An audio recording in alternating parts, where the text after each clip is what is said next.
Friends, in this session, we'll understand what is debt ratio. In previous session, we have understood equity ratio. We'll focus on debt ratio now.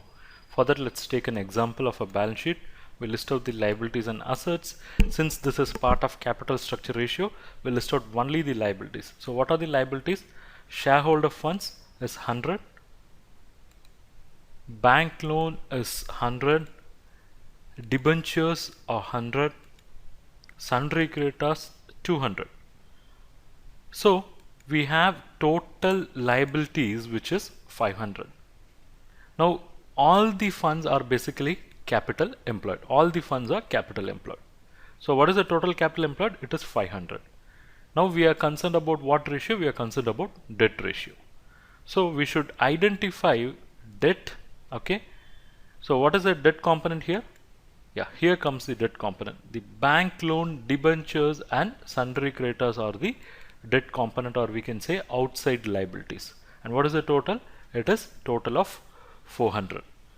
Total of 400. Now for debt ratio, we have to establish relationship between the total capital employed and outside liabilities. So what is the proportion of outside liabilities to the total capital employed? That's what measured in debt ratio. So we'll see the calculation. The debt or the total outside liabilities what we have seen is 400, and we have seen total capital employed is 500. So the debt ratio is calculated as debt divided by total capital employed. That is, debt is expressed as a percentage of total capital employed, and it is 400 on 500, which is going to give you 80%. So establishing relationship between the debt and total capital employed will give you debt ratio. Thank you.